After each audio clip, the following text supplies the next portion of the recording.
Bonjour à tous et bienvenue sur Crypto Signal. Aujourd'hui, on fait l'analyse technique fondamentale et sentiments sur Bitcoin, Ethereum, Total 3. Comme d'habitude, on va également aller faire un petit sujet sur l'histoire de l'Ukraine et notamment au travers d'un personnage controversé qui est Stepan Bandera. Allez, intro.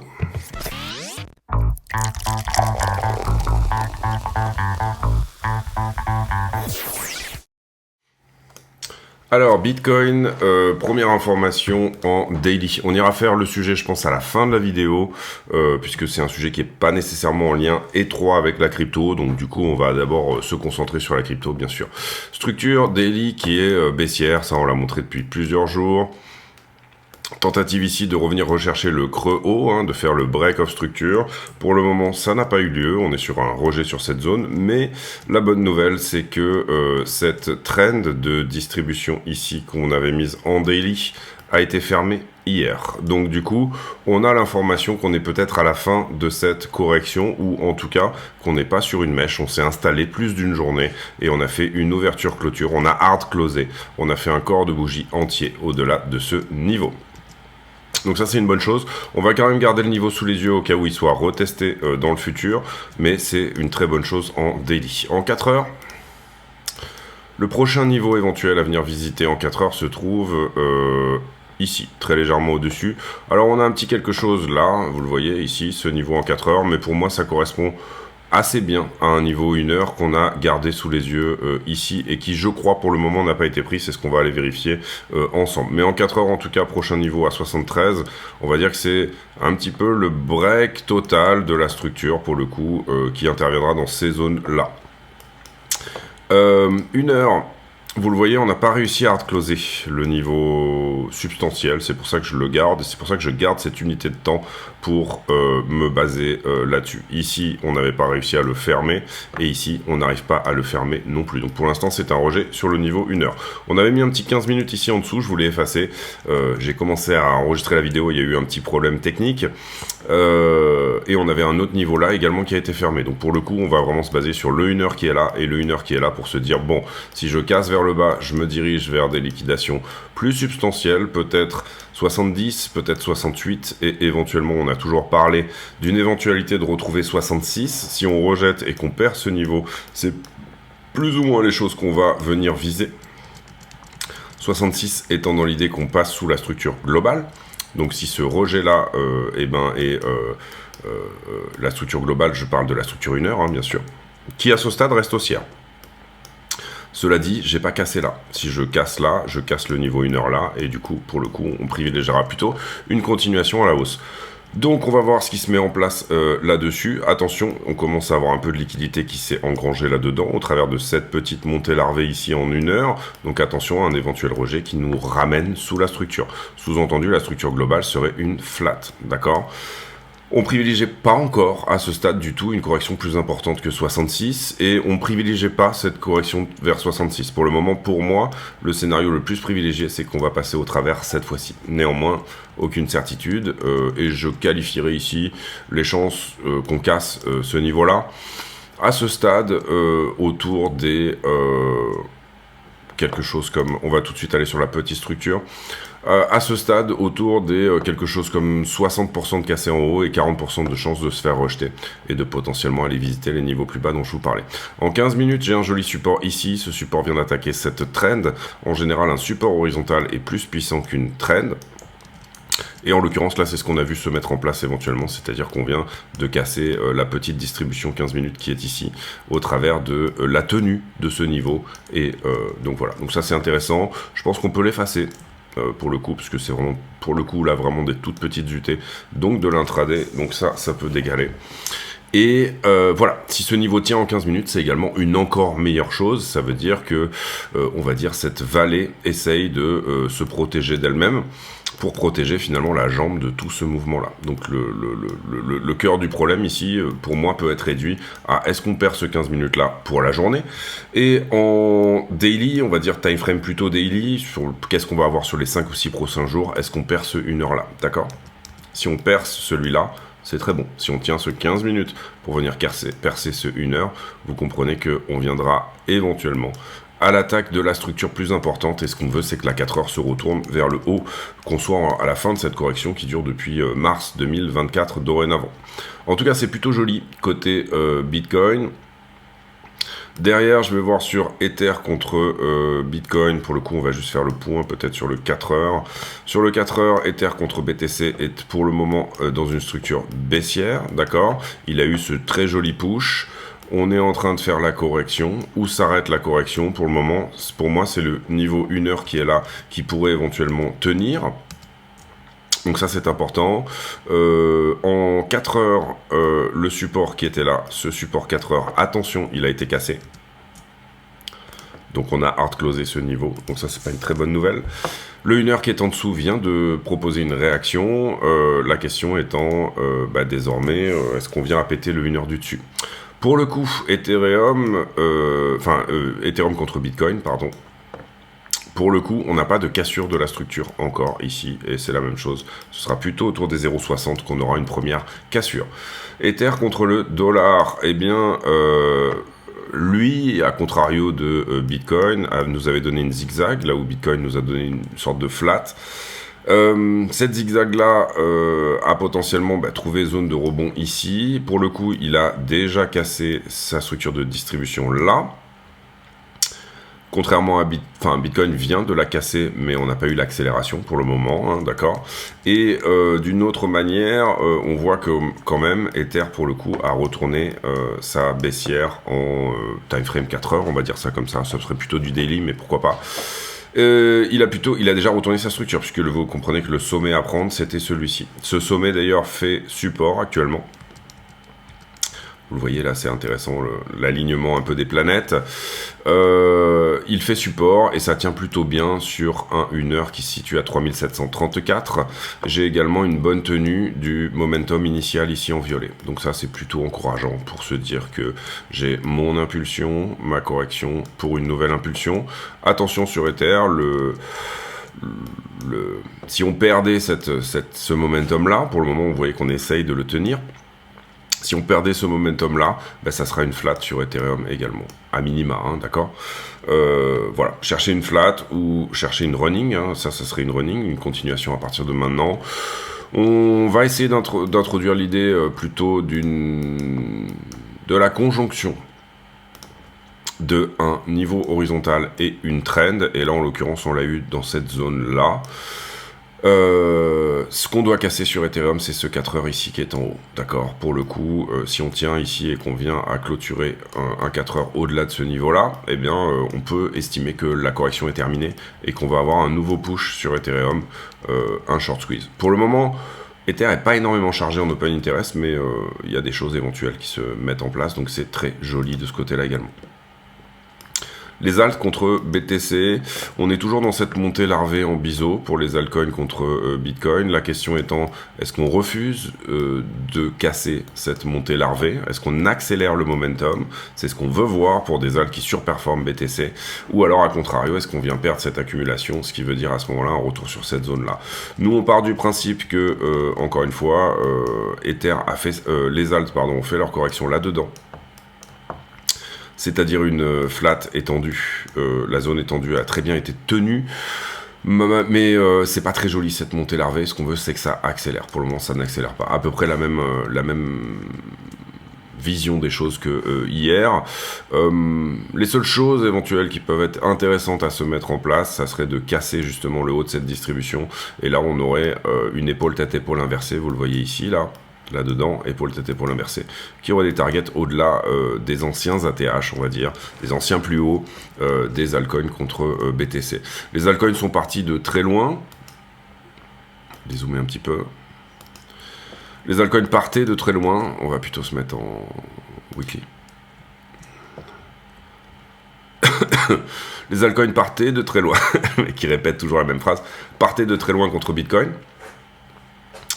Elles ont couvert cet imbalance ici. Pour le moment, ce qui protège, c'est le pic qui est là. D'accord. Donc, si on arrive déjà à la target de cette épaule, tête-épaule, personnellement, je vise beaucoup plus haut pour la market cap des altcoins. Ce qu'il faut comprendre ici, et je pense que c'est toute l'idée de l'analyse actuelle, c'est que c'est une histoire de dominance. C'est-à-dire que si je regarde la BTC dominance, ici, pour le moment, elle ne perd pas. Elle perd un momentum initial qui était assez violent. Ça, c'était les ETF. Ici, ça ralentit un petit peu, d'accord. Si on arrive à casser, on va au point pivot qui est là. Hein. Sous-entendu, je perds une première trend, la verte. Je perds une deuxième trend, la blanche. L'idée, c'est qu'on va coucher totalement cette trend pour en faire un niveau horizontal. Donc, 48% de dominance. Et je crois que là, on est autour des 54. Globalement, si vous faites l'analyse de comment se passent les rotations, d'abord, vous avez le crypto total, le gâteau global. Vous avez à peu près 54% de dominance pour BTC, d'accord. Actuellement, à peu près 18% pour Ether, ok. Voilà. Et à peu près 4% pour les altcoins. Il reste ici, donc, du coup, 64, 72, 76, à peu près 24%. La stablecoin dominante, pardon, elle est plutôt à 6, donc 22%. Pour les altcoins pour évoluer. Le total altcoin 3, le total 3 moins stablecoin, hein, est égal à 22%. Donc la grande question du moment est de se dire, bon, est-ce qu'il vaut mieux? Et ça dépend bien évidemment de votre lecture du marché, hein. Mais ici on est à 6, là je suis totalement en stablecoin, donc je suis totalement risk off. En ce moment, le marché repasse très légèrement au risk on, puisque la BTC dominance s'accroît, mais on est sur du, on va appeler ça le medium risk on. D'accord. Venir faire une rotation sur Ether correspondrait à passer sur du un peu plus risk on, d'accord. Donc là, on va appeler ça risk on. Et ici, venir à jouer sur les altcoins reviendrait à dire on est full risk on. Ok.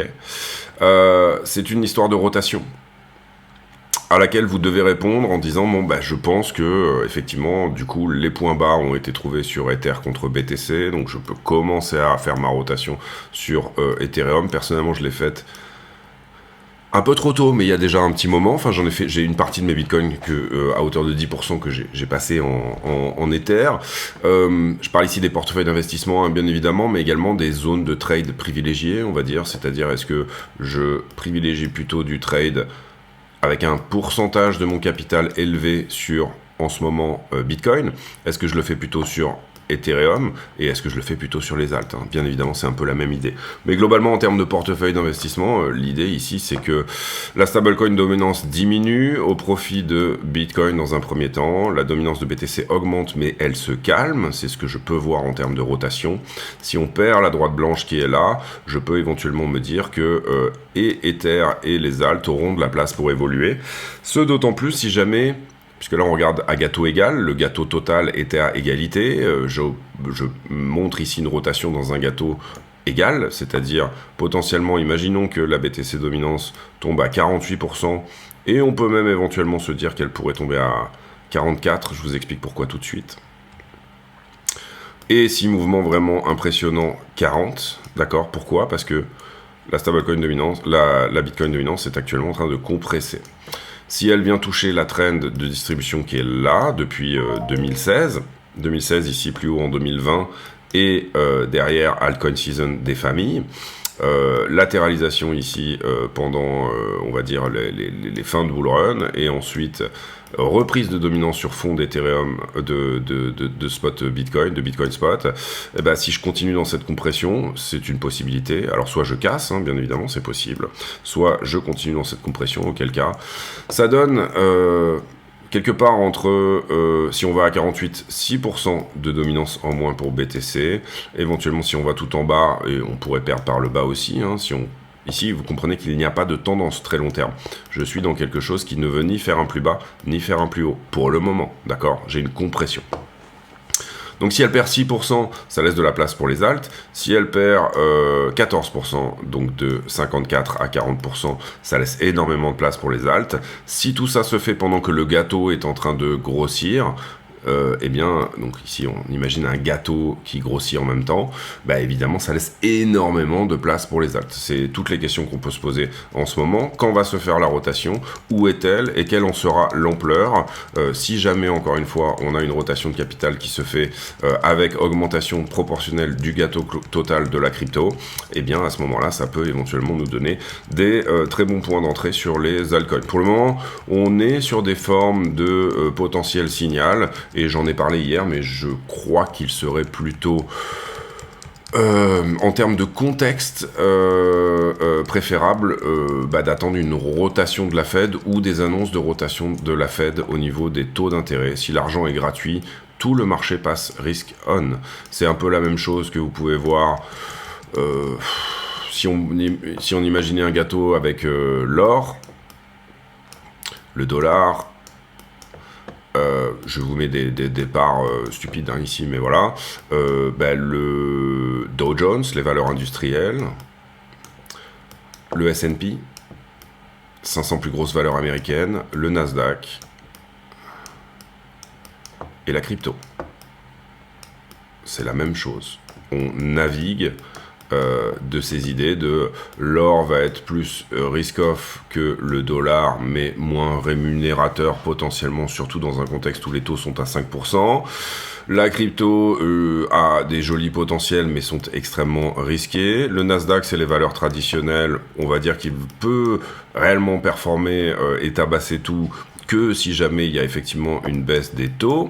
Le S&P sera légèrement moins risquon que le Nasdaq. Pour le coup, 500 grosses valos américaines. Beaucoup de vases communicants entre le S&P et le Nasdaq, donc attention. Et le Dow Jones, c'est les bonnes vieilles valeurs industrielles type Coca-Cola, etc.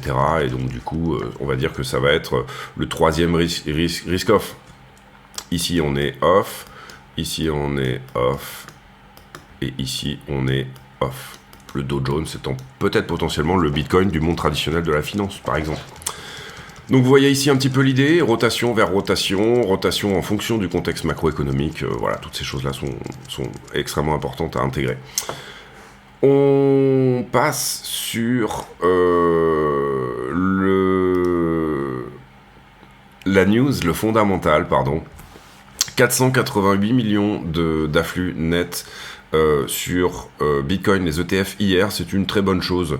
Ce qu'on peut se dire ici éventuellement, c'est un peu de l'ordre de 488 millions de dollars, ça fait quelque chose comme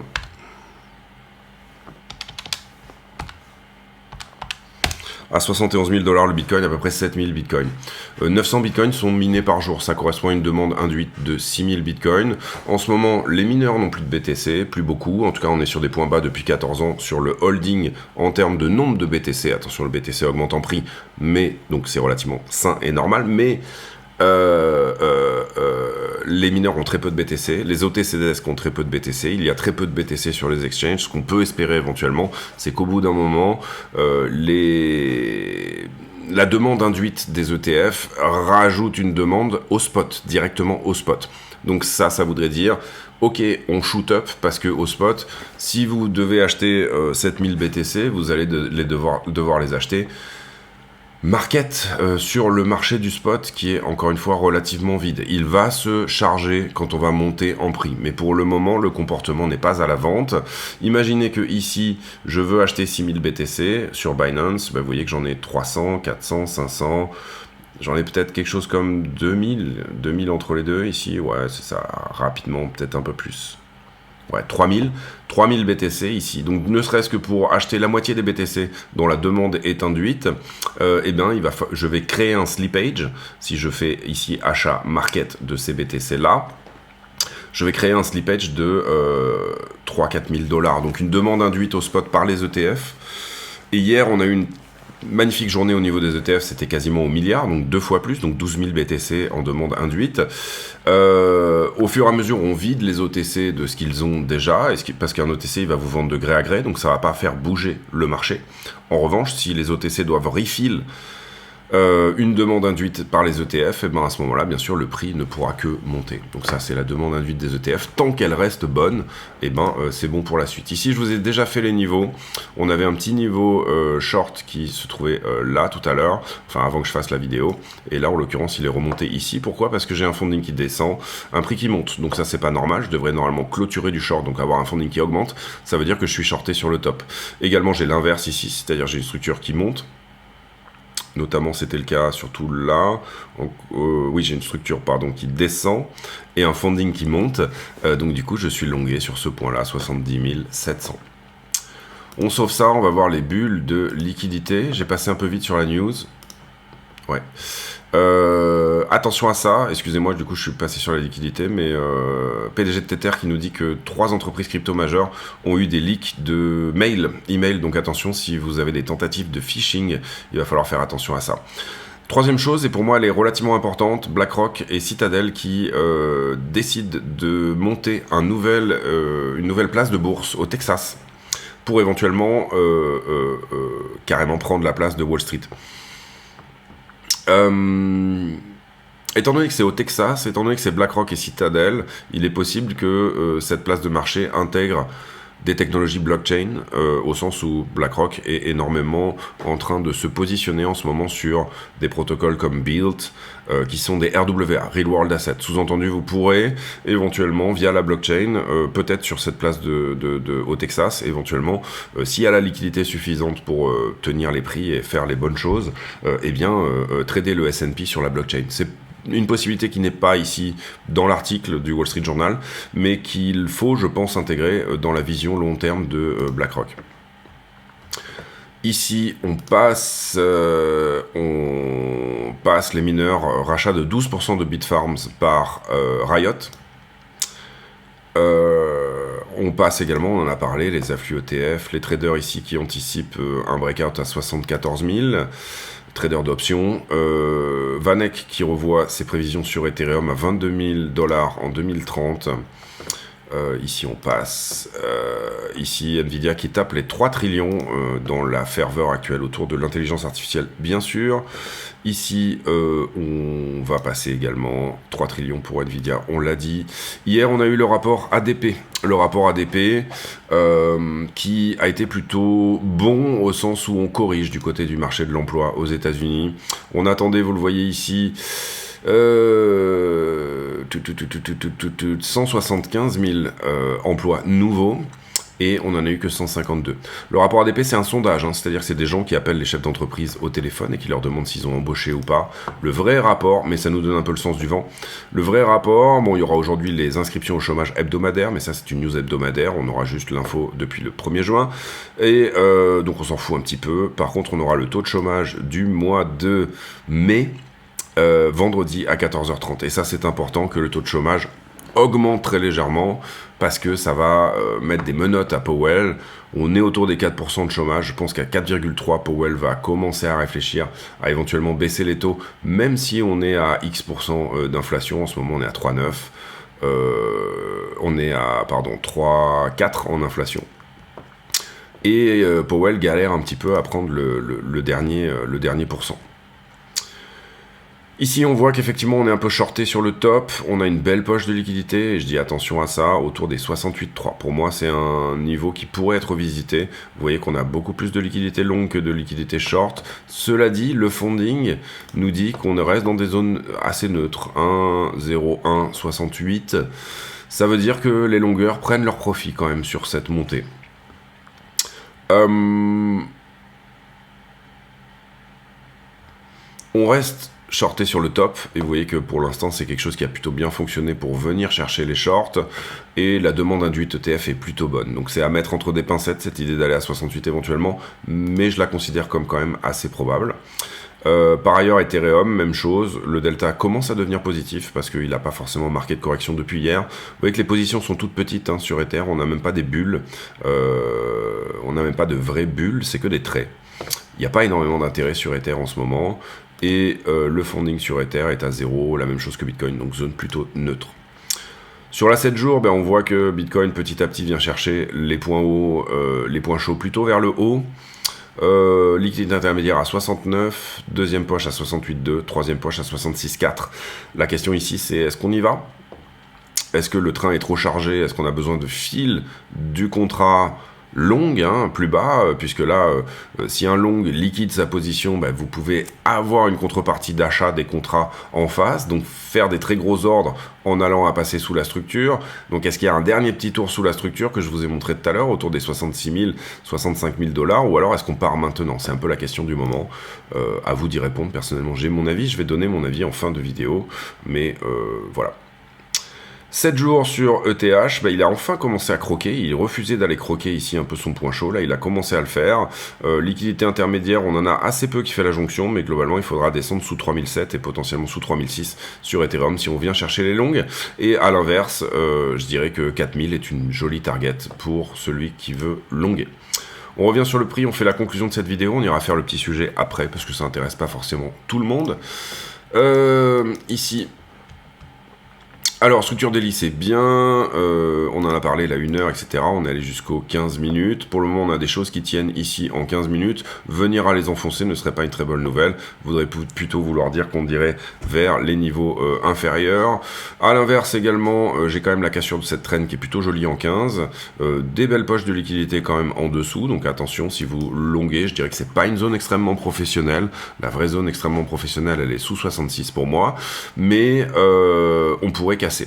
On pourrait casser au sens où les afflux ETF encore une fois sont très bons et que la demande au spot est pas dégueulasse. Ce qu'on peut voir sur le carnet d'ordre, c'est que ça serait extrêmement compliqué de passer sous 69,5 vis-à-vis des ordres qui sont là. Alors, est-ce qu'ils vont se raviser quand on va s'en rapprocher? Un peu sur le principe de ça. Est-ce qu'ils vont être servis? Est-ce qu'on va pousser le prix pour qu'ils soient servis sous 69,5? C'est des questions également, mais on voit qu'il y a une demande induite ici de l'ordre de 122, 300, 500, 600, ouais, à peu près 1000 BTC globalement sur les 69,5. Donc ça, c'est plutôt encourageant pour les tenir. Quand je reviens sur le prix et que je regarde 69,5, qu'est-ce que ça voudrait dire? Ça voudrait dire prendre peut-être ce point-là et rebondir en fait dans cette jambe-là. Pour le moment, je dirais que la daily est cassée, c'est très encourageant pour partir un petit peu plus haut. Par contre, ça larve un peu sur la fin de montée ici. Est-ce qu'il y a des divergences ou pas? Bon, 15 minutes, ça serait pas forcément intéressant, c'est un peu trop court pour regarder. 1 heure, est-ce qu'on la voit en 4 heures, cette idée?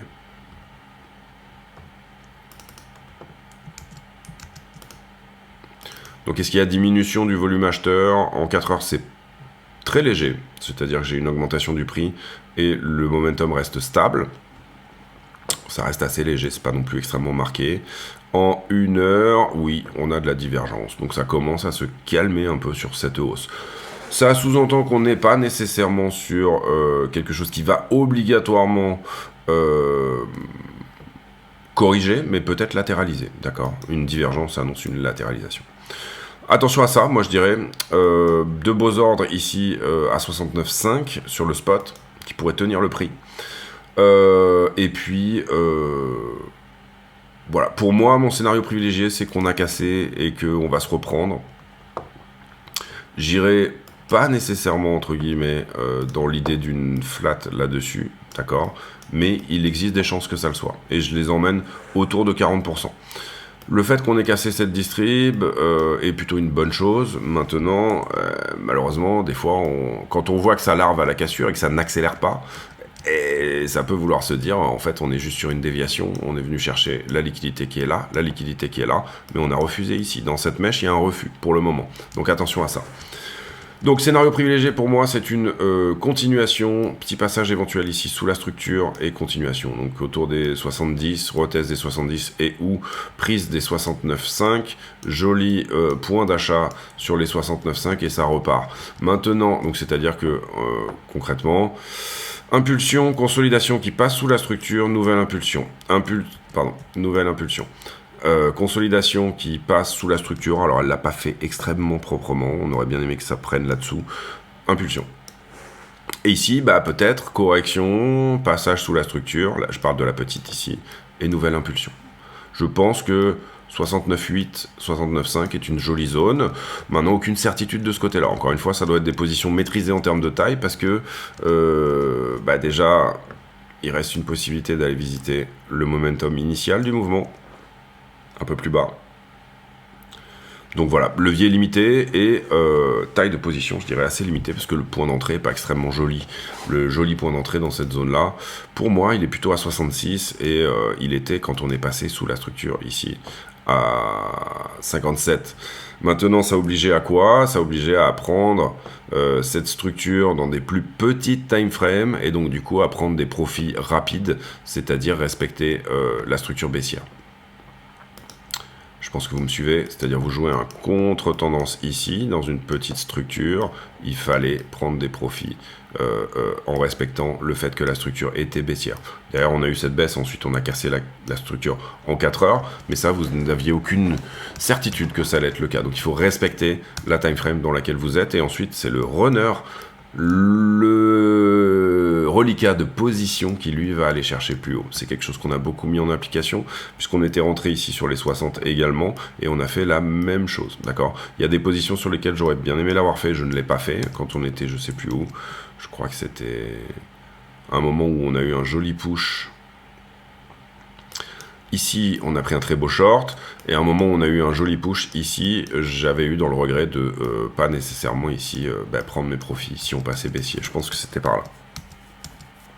Je me souviens plus. Mais on avait des très beaux trades à un moment où j'aurais bien aimé un peu plus prendre de profit dessus. Ça restait des reliquats, les trades étaient rentables, mais on aurait pu faire un très joli mois. Je pense que c'était en mai, avril, je pense que c'était en avril. Voilà pour cette analyse, on passe sur le sujet du jour, je vais essayer de faire rapidement, je mets en pause une seconde. Alors, on parle un petit peu de l'Ukraine et on parle de son héritage politique, mais également héritage en termes de frontières, en termes de voilà, toutes ces choses-là. Quelle est la culture ukrainienne? Pourquoi l'Ukraine en ce moment est divisée? Pourquoi les sphères d'influence sont-elles différentes, etc. On va le faire au travers du personnage de Stepan Bandera, qui était un des premiers, on va dire, une des premières personnes à revendiquer tout simplement l'indépendance totale de l'Ukraine. D'abord, pour expliquer les choses, il y a 3 Ukraines différentes, et ça c'est un fait. Il y a d'abord la frontière avant 1939, et ça c'est important. Toute cette partie-là ne faisait pas partie de l'Ukraine à l'époque, avant 1939, donc il y a un peu moins d'une centaine d'années. Toute la partie de Lvov, et toute la partie réellement totalement occidentale plutôt était attachée à la Pologne à ce moment-là. Ça c'est important à comprendre, et d'ailleurs Bandera est originaire de la ville de Lvov. À un moment donné, on appelle ça la Galicie, à un moment donné ça a fait partie des États effectivement ukrainiens, donc il y a eu des luttes d'influence entre Pologne et Ukraine de ce côté-là. Ensuite, il faut bien comprendre également que l'Ukraine faisait partie du Sovietsky Soyouz, de l'URSS, mais qu'elle était bien sûr à ce moment-là une forme d'État indépendant. Et il faut bien comprendre également que toutes ces zones-là ont été rattachées à l'Ukraine par la suite, notamment par Staline, qui avait effectivement provoqué l'Holodomor en Ukraine, donc la grande famine soviétique de 1900, je ne me rappelle plus des années exactes, mais je pense que c'est dans les années 30. Et que historiquement la Crimée a été donnée par Khrouchtchev à l'Ukraine bien après. Je pense qu'on est autour de 1955-1958, je sais pas les dates exactes, mais voilà. Et oui, vous voyez les famines soviétiques années 20 et années 30. Ici, toute cette partie-là est très industrielle et elle a été donnée par Staline à l'Ukraine justement pour asseoir le pouvoir de Staline politique à la Douma, l'assemblée politique de l'époque, parce qu'il trouvait que l'Ukraine était trop agraire et qu'elle avait trop de côté céréalier, ce côté voilà très campagne, que Staline ne voulait pas voir, et donc du coup il y a intégré toute cette partie qui est depuis et dès lors restée russophone. Kiev a été pendant longtemps la capitale de la Russie, et puis ensuite, d'ailleurs, Ukraine veut dire Ukraine, la frontière de l'Ouest. C'est ça, la frontière de l'Ouest. Donc important à comprendre, etc. Et bien évidemment ici, plusieurs velléités et également, on le comprend également en 1945, toute cette partie de Lvov qui est bien sûr intégrée à l'Ukraine de l'époque et donc à l'URSS. Donc vous avez ici la frontière soviétique avant 39, après 39. Donc il faut comprendre également que ça a laissé en termes culturels à l'Ukraine, et là vous avez la carte des élections de 2010. Pas très important, on pourrait peut-être plutôt regarder les élections de 2014, même s'il n'y en a pas vraiment eu, c'était plutôt des élections parlementaires, mais d'une certaine manière on retrouve un peu ces trois régions. La région de Lvov ici, qui est totalement pro-ukrainienne et pro-indépendance, la région de Bander justement, la région de Kiev ici, qui est un petit peu au milieu des deux, et qui est par contre ukrainophone, hein, totalement, et la région russophone ici, on retrouve dans les résultats des élections, tout simplement également ce qu'il se passe actuellement en Ukraine. Donc on peut voir trois Ukraines divisées, et on peut imaginer que Poutine se base aujourd'hui dans ses objectifs de guerre quand même sur cette idée de récupérer plus ou moins toute la partie qui à l'époque était dans les zones russophones. Sachant que la partie auparavant était un petit peu plus... et là, on a beaucoup d'industries également, du métal, Mariupol, du métal, etc., toutes ces choses-là. Donc ça, c'est important à comprendre. Ici, vous avez énormément de militaires, hein, Sébastopol, la plus grosse marine, etc. Et ici, Odessa correspond à pouvoir exporter les céréales. Donc, priver l'Ukraine de son accès à la mer serait, je pense, un objectif de guerre pour Poutine assez important. On parle de Stepan Bandera maintenant. Stepan Bandera est devenu un personnage de l'histoire très controversé, mais également très utilisé à des fins politiques, et ce malgré sa mort. Donc on va faire un petit point sur sa vie, essayer de réfléchir comment les choses se sont mises en place, etc. Globalement, Bandera était un des premiers à créer l'armée insurrectionnelle ukrainienne. À l'époque, cette armée insurrectionnelle, plutôt dans la région de Lvov, donc, demander l'indépendance de l'Ukraine contre la Pologne. Alors attention, cet article Wikipédia est très bien fait dans sa globalité, mais le premier résumé que vous voyez ici est vraiment extrêmement mauvais. Quand j'ai commencé à le lire, je me suis dit, putain, Wikipédia, c'est vraiment parti pris, etc. Et en fait, quand on lit tout l'article, il y a effectivement de toutes les... Donc si vous allez lire cet article, tout simplement, Stepan Bandera sur Wikipédia, ne vous arrêtez pas à la première mouture, il faut rentrer un peu plus dans le détail pour bien comprendre toutes les choses. Donc globalement, et puis ensuite, bien sûr, il se bat contre d'abord la Pologne et ensuite l'Union soviétique, puisque il y a annexion en 39 de la Pologne, de la Galicie par l'Union soviétique, et ensuite il collabore avec l'Allemagne nazie, en créant la Légion ukrainienne. Alors du côté des Russes, on va dire que Bandera était plus nazi que Hitler. C'est-à-dire qu'il mettait à cœur de exterminer des juifs, etc. On n'a pas énormément de preuves dans l'histoire que réellement il y avait des exterminations de juifs. On sait qu'il y a, on va le voir un peu plus tard dans l'histoire, un sentiment antisémite très exacerbé chez Bandera, mais on n'a pas réellement de preuves, entre guillemets, qu'il y a eu des gros assassinats dans ce sens, ou ce genre de choses. On va dire ça. Derrière, en 1900... Alors là, c'est le résumé, encore une fois, n'est pas très bien. On va plutôt rentrer directement dans le sujet. Globalement, d'une certaine manière, il est d'abord... on va passer ici... il est d'abord emprisonné une première fois. Donc là, il commence, etc., à mettre en place toute cette idée, hein, finalement, avec quelques petits assassinats, etc., petits sabotages, cette idée, finalement, de s'affranchir de la Pologne, à l'époque. Et puis, ensuite, il est finalement mis en prison par les Polonais pendant une durée de... il est susceptible d'atteindre une durée de 5 ans dans un camp spécifique polonais. Ensuite, il y a pas mal d'arrestations, etc., et toutes ces choses-là, et puis ensuite on connaît l'histoire, c'est-à-dire que le reste de la Pologne, il y a eu partage de la Pologne, entre guillemets, par... Staline et Hitler à l'époque, hein, le pacte de non-agression, et l'invasion, par ailleurs, ensuite, on va dire, la Galicie devient tout simplement soviétique. À l'époque,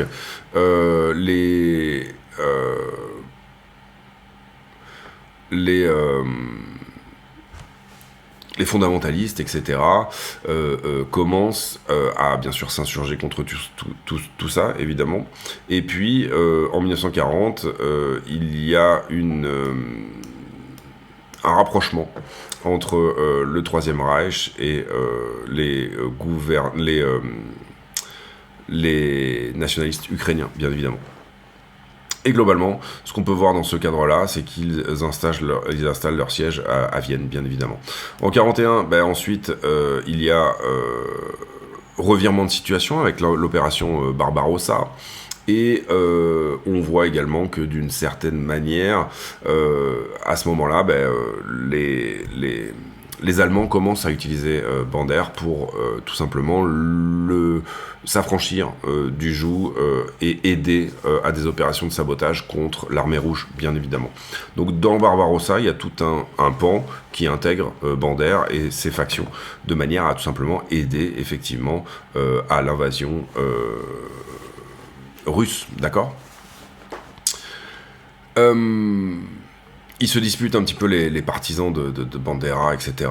Et puis ensuite, ils leur apprennent à faire encore plus de sabotage, guérilla et des assassinats. Globalement, bien sûr, toutes ces personnes se rappellent effectivement des famines telles que l'Holodomor, de tout ce qu'a fait Staline, les grandes purges, etc. Et notamment, à ce moment-là, Bender voit l'URSS comme le principal ennemi de l'Ukraine. Donc, ensuite, la Wehrmacht envahit effectivement l'Ukraine et la population d'Ukraine de l'Ouest accueille effectivement l'armée allemande comme un libérateur. Je le rappelle encore une fois, pas nécessairement pour ce que propose l'armée allemande, mais comme un libérateur contre l'emprise soviétique. Il faut ici, je pense, garder une certaine neutralité. On ne va pas ici aller dans le pro-russe absolument, ni dans le pro quoi que ce soit. Effectivement, il y a eu des choses atroces qui sont passées en Ukraine, et ça a été fait pendant l'époque stalinienne. Stalinienne n'aimait pas trop l'Ukraine, au sens où, encore une fois, il trouvait qu'elle avait un poids trop important dans la Douma. Et donc ici, vous voyez qu'il se lie avec l'Allemagne, effectivement, dans l'espoir de tenir tête aux soviétiques.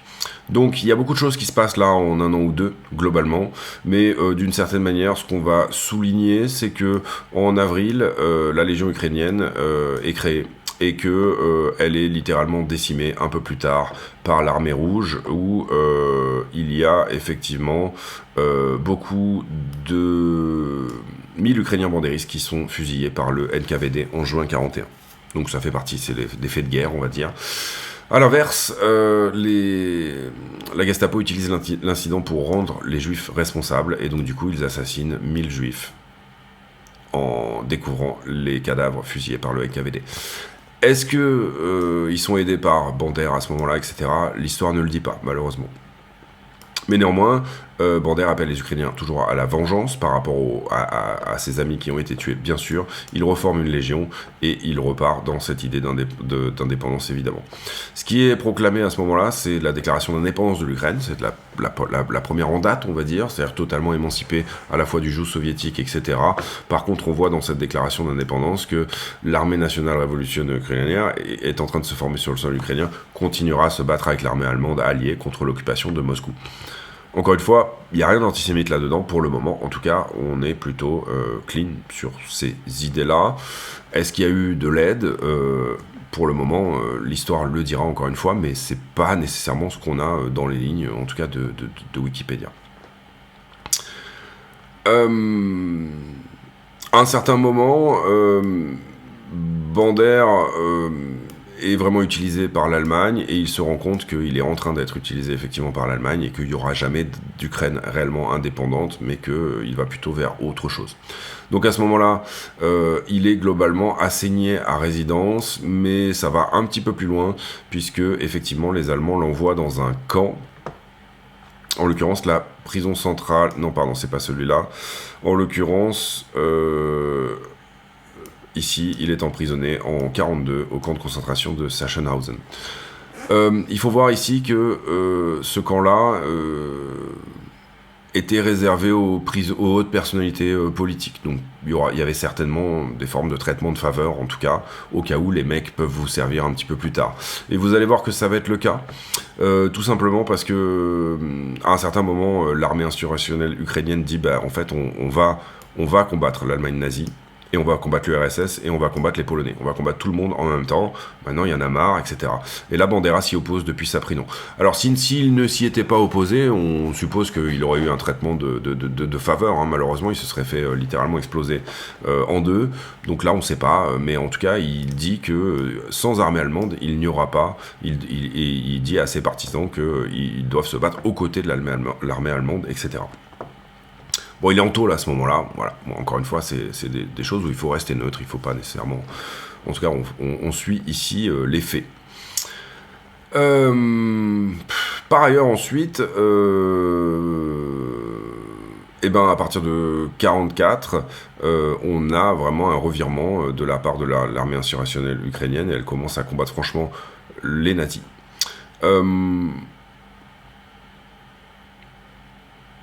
D'une autre manière, ça n'est pas des faits de guerre de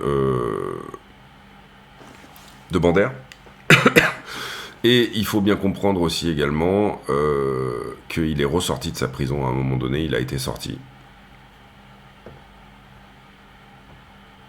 par les nazis. Hein. Oui, au moment où finalement... l'armée rouge progresse rapidement, les nazis créent un organisme politique ukrainien allié. Donc ça veut dire qu'au moment où Barbarossa tourne au désavantage des Allemands, à ce moment-là, ils viennent à libérer Bandera et à essayer de les armer. Malheureusement, manque d'armes, toutes ces choses-là, etc. Enfin, malheureusement ou heureusement, encore une fois, on est neutre. Mais, à ce moment-là, pénurie d'armes, etc. Et on va dire que toute la partie Bender se fait relativement éclater par l'armée rouge qui arrivait en masse à ce moment-là. Par ailleurs, et ensuite, en 44, il sent que la défaite allemande est inéluctable, et donc du coup, il décide de fuir Berlin, il était à Berlin à ce moment-là, par le sud. Et donc, il atterrit en Suisse. Alors, c'est intéressant de se dire qu'il y a quand même pas mal de mecs qui ont fait des atrocités, quand même, hein, d'une certaine manière, et qui ont fini en Suisse. Mais bon, on va dire que c'est ici, c'est pareil. Il y a des travails d'intelligence et est-ce qu'un tel ou un tel, on doit le buter ou on doit le garder, c'est un petit peu ici une notion intéressante pour la CIA à l'époque, de se dire peut-être qu'à un moment donné, ce mec-là pourra nous servir. Mais en tout cas, c'est sous contrôle britannique qu'il est plus ou moins amené en Suisse, et puis ensuite il va intégrer l'Allemagne de l'Ouest au travers de Munich. Il va être donc amené à Munich. Il va se lier à ce moment-là avec un ancien SS qui s'appelait Richard Gehlen, et plus ou moins travailler pour lui, ou en tout cas voilà, se mettre en contact, vivre dans un petit appartement, etc. L'armée rouge demande à ce qu'on le livre, et en fait, il y a toujours à ce moment-là une partie des Ukrainiens qui livraient la guerre effectivement en Ukraine, et les combats ne cesseront qu'en 53-54. 53-54, faut comprendre que c'est déjà la guerre froide, hein. Il y a déjà quand même des grosses tensions suite à la victoire alliée et communiste, et donc il y a un partage du monde qui se passe pas non plus extrêmement bien. Depuis l'armée de l'Ouest, il essaie de diriger un petit peu tout ça, et il donne un appui inconditionnel à toutes les actions de l'UPA. Donc une haine des Russes, hein, bien évidemment, qui, on l'a dit tout à l'heure, est en partie fondée, ou en tout cas, en partie... oui, voilà, c'est ça. Par ailleurs, ce qui se passe ensuite pour Bender n'est pas extrêmement reluisant, mais d'une certaine manière, donc dans son combat contre l'Union soviétique, il n'obtiendra jamais l'appui des États-Unis. Ça, c'est une question. Mais en tout cas, Bandera est anti-américain et que son orientation est ultra-nationaliste, ce qui effraie la CIA. Donc la CIA a peur de Bender, elle le considère comme dangereux, elle ne l'aide pas. Il est plutôt aidé un peu par les Anglais et beaucoup par les anciens cercles nazis. D'autre part, il y a après, à un moment donné, cette idée, l'opération Ohio, de recruter des membres de de recruter des membres de nationalistes ukrainiens pour des missions d'espionnage ou d'assassinat. Et Richard Gellen, qui est chef du service fédéral de renseignement, et c'est un ancien nazi, travaille avec Bandera pour fournir de l'aide aux bandéristes ukrainiens dans cette logique-là. Donc infiltrer des agents en Union soviétique depuis l'Allemagne, les faire rentrer et que ça serve tout simplement à la fois au côté ukrainien, mais également au côté allemand de l'Ouest. Hein, d'accord, là ici on parle de l'ancien nazi, mais on est en Allemagne de l'Ouest. Et il discute dans ce cadre-là en 59 avec un haut gradé allemand pour parler des opérations en Ukraine, et le lendemain, il est retrouvé mort. Probablement effacé par le KGB, hein, je veux dire, il n'y a pas trop de doute là-dessus. On pourrait éventuellement évoquer des interventions Mossad ou ce genre de choses, puisqu'il y a pas mal de criminels de guerre qui à un moment donné ont été effacés également. Est-ce que la CIA à un moment donné se dit peut-être que ce mec-là ne nous sert pas beaucoup. En tout cas voilà, il venait de déjeuner avec un haut gradé allemand et il meurt devant chez lui d'une crise cardiaque devant le sol. On arrête quelqu'un en 61 et c'est un certain Stachinsky. Celui-ci se livre aux Américains à Berlin-Ouest, donc il fait son passage à l'Ouest, et il dit « moi j'ai des choses à vous dire ».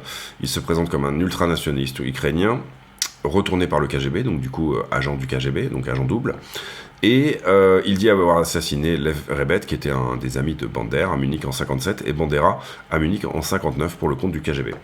Il affirme avoir utilisé un pulvérisateur de cyanure sur le visage de ses victimes, et qui a provoqué un arrêt cardiaque.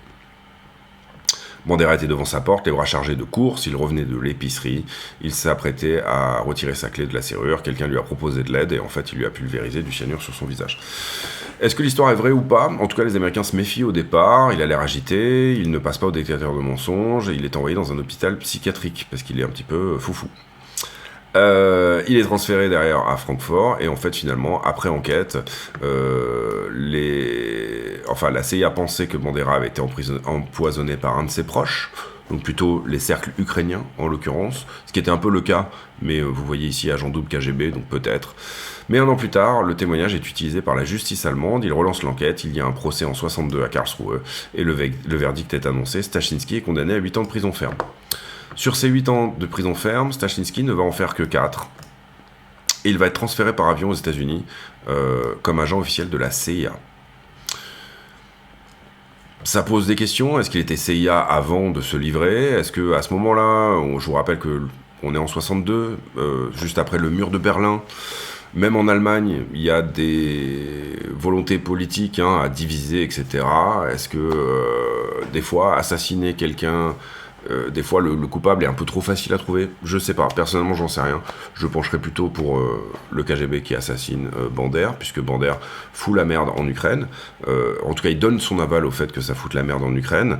Maintenant pourquoi l'assassiner à ce moment-là en 59 et pas en 53 puisque la guerre en Ukraine s'arrête en 53-54, 5 ans après, je ne sais pas. En tout cas, il y a des zones d'ombre et ce sera des choses sur lesquelles, tant que ces choses-là ne sont pas déclassifiées, on n'aura pas nécessairement d'informations.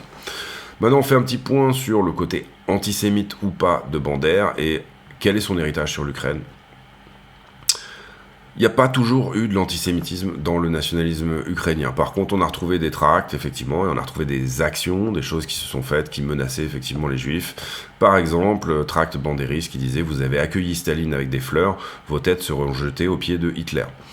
Et à l'inverse également, des affiches qui disent « Nos ennemis, ce ne sont pas les Allemands, mais les Russes et les Juifs » dans les rues de Lvov. Donc c'est pas très reluisant, d'une certaine manière, comme héritage, mais c'est pas non plus ce que nous disent les Russes, puisque les Russes présentent Bandera comme vraiment un boucher, le boucher de Lvov, c'est vraiment le gars qui a essayé de tuer un maximum de juifs, etc. L'histoire a bon dos de ce côté-là, et d'une certaine manière, comment expliquer ça? C'est devenu un enjeu, un enjeu soviétique, oui, mais un enjeu politique. Et vous l'aurez compris, c'est devenu un enjeu allemand au moment de son assassinat, faire le procès, etc., et dire que c'était effectivement le KGB qui l'avait fait, accuser un Russe était plutôt une bonne chose. Derrière, on accuse le Russe et en même temps, on l'envoie par avion et on lui donne un passeport américain. Bon, il y a eu beaucoup de choses comme ça, qui peut-être même étaient d'une certaine manière convenu des deux côtés, c'est-à-dire bon bah lui on l'efface, ça arrange un petit peu tout le monde, voilà, et puis derrière on essaye de tirer la couverture à soi de toute façon. D'une certaine manière également, il y a eu des grosses tentatives de réhabilitation de Bander pour créer ce sentiment d'union ukrainienne. Et là c'est pareil, il y avait, vous aviez d'un côté l'Euromaïdan, hein, les pro-européens, entre guillemets, qui se sont au départ quand même relativement construits sur des mouvements d'extrême droite, et après ensuite le sentiment s'est un peu plus répandu, on va dire, sans nécessairement avoir que des contenus d'extrême droite, mais au départ il faut comprendre que Euromaïdan c'est porté par des Svoboda, le parti nationaliste, national-socialiste ukrainien, etc. C'est quand même porté par des gens qui, effectivement, assoient la popularité de Bandera. Ensuite, il est réhabilité en partie en 2010 sous Yushchenko, hein, qui était un des premiers présidents ukrainiens de 2005 à 2010, qui n'était pas nécessairement entièrement pro-russe. Et vous vous rappelez de son visage ici marqué par la dioxine, apparemment tentative d'empoisonnement. Et par ailleurs, ensuite, on installe Yanukovych, qui lui était totalement pro-russe, de 2010 à 2014. Il y a effectivement à ce moment-là le côté... donc, Bander, il y a eu des tentatives de réhabilitation à chaque fois que, on va dire, l'alternance se faisait. Je parle ici de l'alternance de 2005-2010 et 2010-2014, où on retourne avec un pro-russe, bien sûr, au pouvoir. Par ailleurs et ensuite, à partir de 2014, Bander est... Enfin, en 2010, il y a tentative de le marquer comme héros de l'Ukraine, et à partir de 2014, la réhabilitation continue un petit peu, puisque à l'époque, Poroshenko, qui a été le président suivant, donc il y a eu l'Euromaïdan, révolution orange, entre guillemets, etc. Et ensuite, il n'y a pas réellement eu d'élection, on a placé Poroshenko au pouvoir. Bon, c'était une révolution, donc du coup, lui... Non, c'est pas lui. Lui est parti, il s'est sauvé en Biélorussie, je crois, ou je me souviens plus exactement. Révolution qui, maintenant on le sait, a été en partie aidée par la CIA, mais c'est un travail d'intelligence, hein, encore une fois. Il faut comprendre, quand vous regardez la carte de l'Europe, que intégrer l'Ukraine fait partie tout simplement d'un plan américain, et donc du coup il y a des travails d'intelligence. Je vais vous montrer après d'autres cartes, comme ça on ira vraiment dans le sujet. Et on voit ici qu'il a été effectivement le symbole de beaucoup d'organisations, dans un premier temps d'extrême droite, et ensuite l'Ukraine se cherchant un petit peu une histoire, en a fait effectivement le premier nationaliste ukrainien et un vrai symbole, entre guillemets. Avec des statues, avec des noms avec des rues à son nom, etc. Donc on a deux tentatives. Déjà, on a la vraie histoire, tant est que Wikipédia dise ne serait-ce que le quart de la vérité. On a aussi des tentatives de récupération à la fois du côté ukrainien et à la fois du côté russe, qui dit regardez, c'était un nazi, le boucher de Lvov, etc., toutes ces choses là. Néanmoins, au début en tout cas, l'Europe s'offusquait que ce soit des partis pro-nazis, entre guillemets, hein, où on a vu qu'il y avait quand même dans les factions ukrainiennes cette idée que afficher une croix gammée voulait dire afficher une volonté d'indépendance. Ça a commencé un petit peu comme ça. Après, visiblement, une partie a été nettoyée, ou en tout cas, ce qu'on peut dire d'une certaine manière, c'est que historiquement, il y a quand même 3 Ukraines, d'accord ? C'est une forme de guerre civile. Cette Ukraine-là est extrêmement nationaliste, en tout cas dans sa façon d'être, parce qu'elle a été également sous joug polonais, etc., et récupérée. Elle n'a pas nécessairement énormément Cette notion d'appartenance à l'Ukraine, ça c'est la vraie Ukraine qui est ukrainophone, effectivement, langue assez différente du russe, mais pas tellement finalement, enfin voilà, quand même assez proche, on peut en comprendre en tout cas le sens si vous parlez russe, et puis toute cette partie russophone qui encore une fois a été patchée. Et au moment de l'explosion de la communauté des États indépendants, après Yeltsin, n'a pas été dépatchée comme elle aurait dû peut-être. Hein. C'est un petit peu comme la Yougoslavie, etc. Toutes ces histoires de frontières tracées à la règle, un petit peu, les différences de culture entre différents endroits. Après, encore une fois, je l'ai dit, ça c'est l'armée, ça c'est l'industrie, ça c'est les ports. Il est possible que les objectifs de guerre de Poutine soient vraiment d'intégrer Odessa à minima. La grande question étant que la frontière naturelle, elle se trouve plutôt au niveau du Dniepr, ici au milieu. Frontière naturelle, c'est beaucoup plus facile à défendre et c'est beaucoup plus facile que d'aller chercher plus loin. Donc ça, c'est important. Prochain potentiel problème, si on devait revenir à regarder cette carte-là, bah la Moldavie, je pense que on est d'accord. La Moldavie, il faut savoir que historiquement, la Roumanie est dans l'Europe. La Moldavie n'y est pas, mais la moitié des Moldaviens ont un passeport roumain. Donc du coup, vous avez au même titre un petit peu une Moldavie qui est divisée en deux, avec historiquement la Transnistrie qui est là, qui a toujours fait partie auparavant de la Russie et de l'Ukraine, et historiquement une autre moitié qui est proche de la Roumanie, et encore une fois la moitié des Moldaves, c'est pour ça que beaucoup travaillent ici en Europe, ont des passeports roumains, et puis une autre moitié qui est quand même plutôt pro-russe également, donc il risque d'y avoir des soucis de ce côté-là aussi.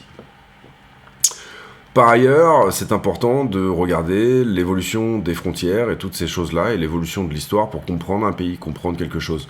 On n'est pas sur des Ukrainiens qui défendent l'intégrité de leur territoire d'une certaine manière, et cette guerre arrange pas mal de monde dans le cartel de l'énergie, du pétrole, de toutes ces choses-là. Donc du coup, ça pose là aussi également des questions. Je vais vous sortir une autre carte. Donc je vous sors 2-3 autres cartes pour vraiment aller au fond du problème. Déjà la participation à ces élections de mai 2014, donc suite au Maïdan, il y a une élection qui est effectivement organisée, qui verra Poroshenko être élu à hauteur de 55%, vous le voyez ici, au premier tour. Avec une certaine montée également de l'extrême droite, etc. Pas vraiment d'autres candidats, on va dire, dans l'idée, en tout cas dans le sens, on va dire, plutôt pro-russe, d'une certaine manière, et par ailleurs, il se présente comme indépendant, Poroshenko. On voit ici participation énorme dans la région de Lvov, participation moyenne dans la région de Kiev, et dans la région qu'on va qualifier russophone, eh bien, beaucoup moins de participation, une personne sur deux, et même dans le Donetsk, etc., n'ont pas voté. La Crimée, à ce moment-là, est déjà sous contrôle russe, bien sûr. Donc là, on a les résultats globaux, beaucoup d'abstention, 40%, et 33% qui élisent Poroshenko. Ensuite, résultat du second tour, on revoit vraiment ces trois Ukraines, hein, d'une certaine manière, c'est pour ça que j'insiste sur ces idées-là. Tymoshenko était passée au deuxième tour, elle s'est faite damer le pion, et ça, pardon, c'était 2010, c'était pas 2014. 48% contre Yanukovych, 51%. Et là, on revient en 2010, hein, excusez-moi. On voit que Tymoshenko avait fait des très gros scores dans la région de Lvov, et à l'inverse, Yanukovych avait été largement plébiscité dans les régions, entre guillemets, pro-russes, on va dire ça comme ça. Tymoshenko, il faut comprendre que elle a été qualifiée parfois de relativement fascisante également. Mais dans cette idée-là, ici vous avez les salaires moyens, donc région plutôt pauvre, hein, vous le voyez, en tout cas par rapport au reste, région industrielle un peu plus riche, 345 € en moyenne à Kiev. Bon voilà, c'est somme toute relativement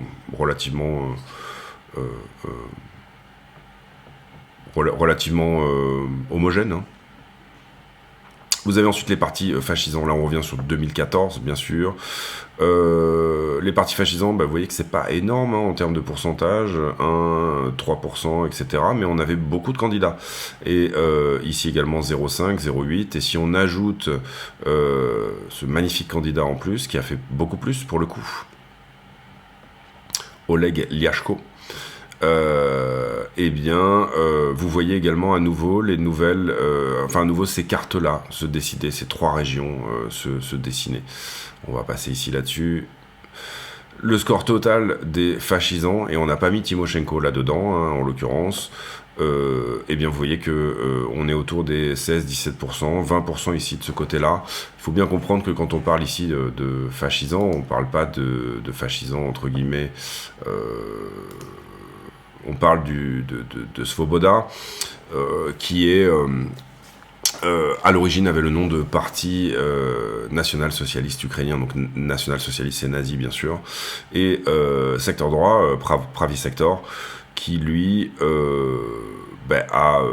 également est une organisation carrément paramilitaire. L'organisation de Timoshenko s'appelle Patrie. On va dire que c'est un peu plus flou de ce côté-là, en tout cas sur réellement quels étaient les objectifs de Timoshenko.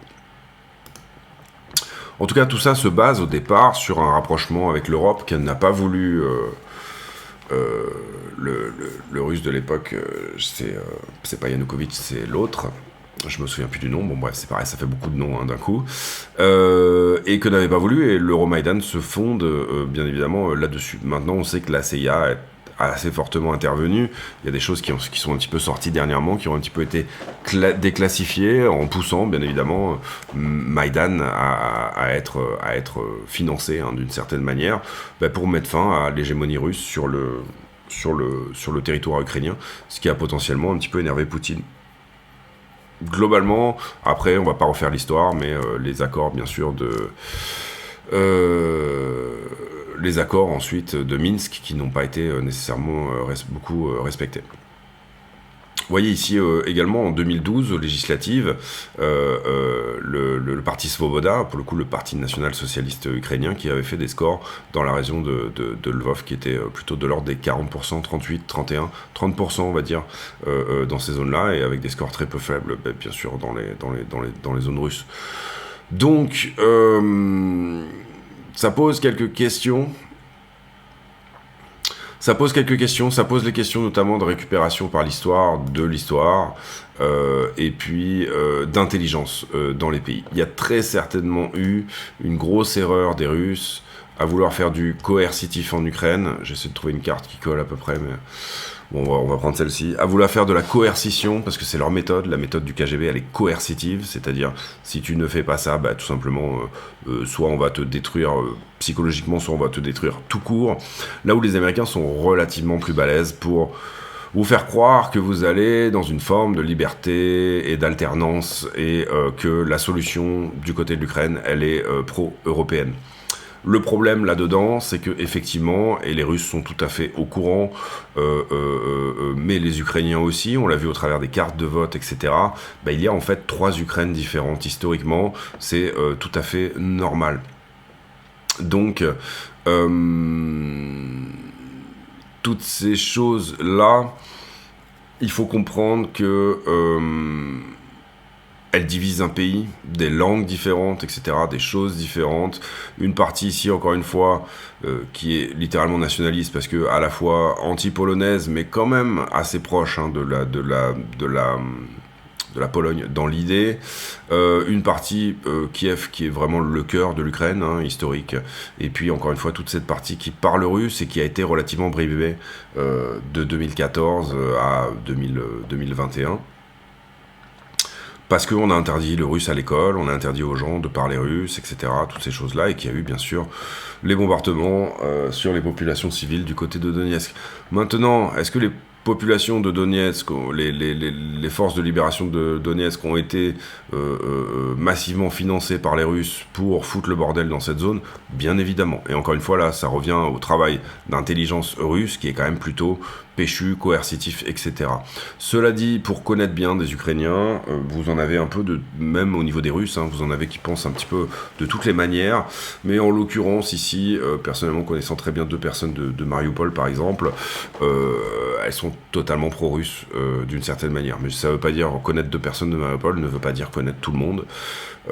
Je sais qu'également la Crimée est une fierté russe depuis très longtemps et que c'est une zone qui est trop importante pour ne pas rester russe, au sens où c'est vraiment l'accès aux mers chaudes. Et par ailleurs, pour la partie kievienne, je pense que ça serait bien sûr plus pour vous volez mon intégrité et vous êtes en train de... c'était plutôt divisé à Kiev, mais pour le coup, le fait de faire la guerre, bien évidemment, en termes de popularité, c'est pas extrêmement génial. Je connais d'autres personnes plutôt dans la région de Soumy, je pense que c'est plutôt au nord par ici, qui sont plutôt également pro-russes dans leur manière de penser. Donc voilà, ça soulève un peu des questions dans pas mal d'histoires. Est-ce que l'Ukraine va bénéficier, en tout cas, elle bénéficie déjà d'une certaine manière de l'entrée dans l'Union Européenne, puisque on accueille les Ukrainiens à bras ouverts, et encore une fois, personnellement, j'en aide, donc du coup, voilà, je suis content qu'on le fasse. Mais par ailleurs, est-ce qu'on a besoin de faire crever des mômes ukrainiens de 18 ans alors qu'on pourrait régler cette histoire sur table en faisant fi un petit peu je veux dire qu'à un moment donné, il y aura des intérêts russes à récupérer une partie de l'Ukraine, ça paraît relativement évident. Toute la partie notamment industrielle, métallurgie, encore une fois, et parce qu'elle est russophone, elle ne s'intégrera jamais réellement à un État ukrainien, un État 100% ukrainien, ça ne marchera pas, et ça n'a pas marché d'ailleurs, c'est pour ça que, encore une fois, ça ne fonctionne pas. La question étant Mykolaïev, Odessa, et voilà, toute cette partie ici au sud. Qu'est-ce qu'on va en faire, et est-ce qu'on coupe encore une fois l'accès aux mers chaudes littéralement? Est-ce que ça fait partie des objectifs de guerre de Poutine ou pas? Je pense que la Russie va gagner cette guerre au final, mais je pense que il y a beaucoup de monde dans l'état profond qui a intérêt à ce que cette guerre continue encore un petit peu, parce que tout simplement elle a bon dos pour pas mal de choses, mais également parce qu'il y aura une Ukraine à reconstruire. On a vu aujourd'hui qu'elle avait été votée par Macron 600 millions pour reconstruire l'Ukraine maintenant, donc du coup 200 millions, une enveloppe de 400 tout de suite je crois, si ce que j'ai vu passer ce matin est correct, et encore 200 millions par la suite, donc un fonds de reconstruction de l'Ukraine. Je pense aussi que il y a certainement pas mal de corruption là-dedans, c'est-à-dire que des deux côtés, encore une fois aussi, voilà, mais je pense que notamment les dons en crypto, ce genre de choses, les dons tout court, on a vu par exemple des factures pour construire des tranchées qui s'évaluaient à $1 million pour une entreprise unipersonnelle d'un mec qui a à peine une pelle. Voilà, on a vu des entreprises se créer du jour au lendemain, recevoir 1 million, et puis finalement ne pas aller creuser ces fameuses tranchées. Donc il y a certainement beaucoup de corruption dans ces zones-là. J'ai vu passer des choses comme quoi il y avait eu des achats par les Panama Papers, etc. Je ne sais pas si c'est vrai, sincèrement, mais comme quoi une société aurait potentiellement acheté, une société sous contrôle de Zelensky aurait potentiellement acheté un casino à Chypre pour $200 millions. Aucune possibilité de vérifier que c'est vrai, c'est au Panama, on ne sait pas, il y a un prête-nom devant, donc de toute façon on ne saura jamais. Voilà, ça pose pas mal de questions, en tout cas tout ça. Ce que j'aimais bien dans cette vidéo et dans ce sujet, c'était, ça fait suite un peu à la place Tiananmen et à toutes ces choses-là. Je suis pas anti-américain, je suis pas pro-russe, je suis pas anti-russe, je suis pas pro-américain. Je suis juste pour simplement avoir un juste milieu dans la visibilité de ces choses-là. Et aujourd'hui, je trouve que simplement vouloir faire cela, c'est-à-dire vouloir dire, regardons un petit peu tout ce qui se passe, je trouve que ça vous met nécessairement dans un camp entre guillemets pro-russe. Si on ne dit pas du mal de l'agresseur potentiel, et si on dit non mais regarde les yeux, il y a aussi ça, il y a aussi ça, il y a aussi ça, à ce moment-là on est nécessairement pour lui. Personnellement, non, je suis tout simplement pour la vérité. Et encore une fois, l'idée de tout ça, c'est si vous spéculez, si vous investissez, vous devez vous informer. En tout cas, c'est mon avis. Vous devez vous informer et vous devez avoir une visibilité un petit peu à quelques années, ou en tout cas être relativement informé sur au moins la mécanique géopolitique du moment, pour tout simplement avoir une bonne façon d'envisager et de voir les choses. En tout cas, c'est mon avis. Spéculer vient de spectateur, qui veut dire regarder. Voilà, en l'occurrence, dans l'idée, moi, je trouve que il s'agit de quelque chose d'intéressant, de se mettre dans les godasses, parfois, de l'autre. En l'occurrence, là, pour moi, c'est plus facile, parce que j'ai beaucoup de Russes autour de moi. Encore une fois, vous en avez qui sont pro-Poutine, d'autres qui sont contre Poutine, ou en tout cas pour une autre vision de voir les choses. Je discute avec eux avec grand plaisir, etc. Et moi, je ne me positionne pas dans un sens ou dans l'autre. J'essaye juste de les faire parler pour essayer de comprendre un petit peu leurs sentiments, toutes ces choses-là, et comment les choses se mettent en place pour eux. Là où je peux vous dire, parce que on va dire que les Russes que je côtoie sont plutôt des Russes qui ont les moyens, encore que, pas forcément, il y en a certains pas du tout. Mais ils n'ont aucun problème avec les sanctions. Il y a des milliers de moyens de contourner ces sanctions-là. Donc ça sert globalement pas à grand-chose. Si ce n'est juste à les faire chier quand ils veulent faire un aller-retour dans son pays. Et pour le coup, il faudra passer par la Turquie, Dubaï ou un autre endroit. Voilà pour cette vidéo, j'espère qu'elle vous a plu. 1h15, c'est sans doute une des plus longues de la chaîne, mais je pense qu'on a fait facilement 45 minutes sur le sujet.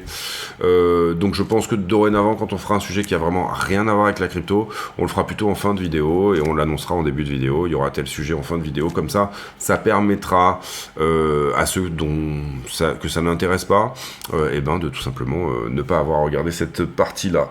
Je vous souhaite à tous une excellente fin de journée. J'ai pour habitude en fin de vidéo de poser une question à la con, c'est-à-dire une question qui n'a rien à voir avec le prix du Bitcoin, mais qui nous permet de converser de choses et d'autres. Et la question du jour, tiens, pour vous, est-ce que Bandera, puisque vous êtes allé jusque-là, est-ce que Bandera aura été tué par la CIA, le nationalisme ukrainien en soi, le Mossad, et pardon, j'ai oublié en tout premier lieu, bien sûr, le KGB, qui serait quand même le suspect numéro 1. Est-ce que tout ça va être un jour déclassifié ? Je pense que, pour le coup, sur Stachinsky, le mec qui aurait potentiellement assassiné Bandera, il doit y avoir des papiers du côté de la CIA qui disent si effectivement c'est un setup ou pas du tout. En l'occurrence, ça reste quand même le scénario privilégié, encore une fois, puisque vous faites rarement une crise cardiaque pile devant votre maison, et ça quelques jours après votre pote qui lui aussi a été malheureusement victime d'une crise cardiaque. On se retrouve demain pour une nouvelle vidéo. D'ici là, portez-vous bien. À très bientôt. Ciao, ciao.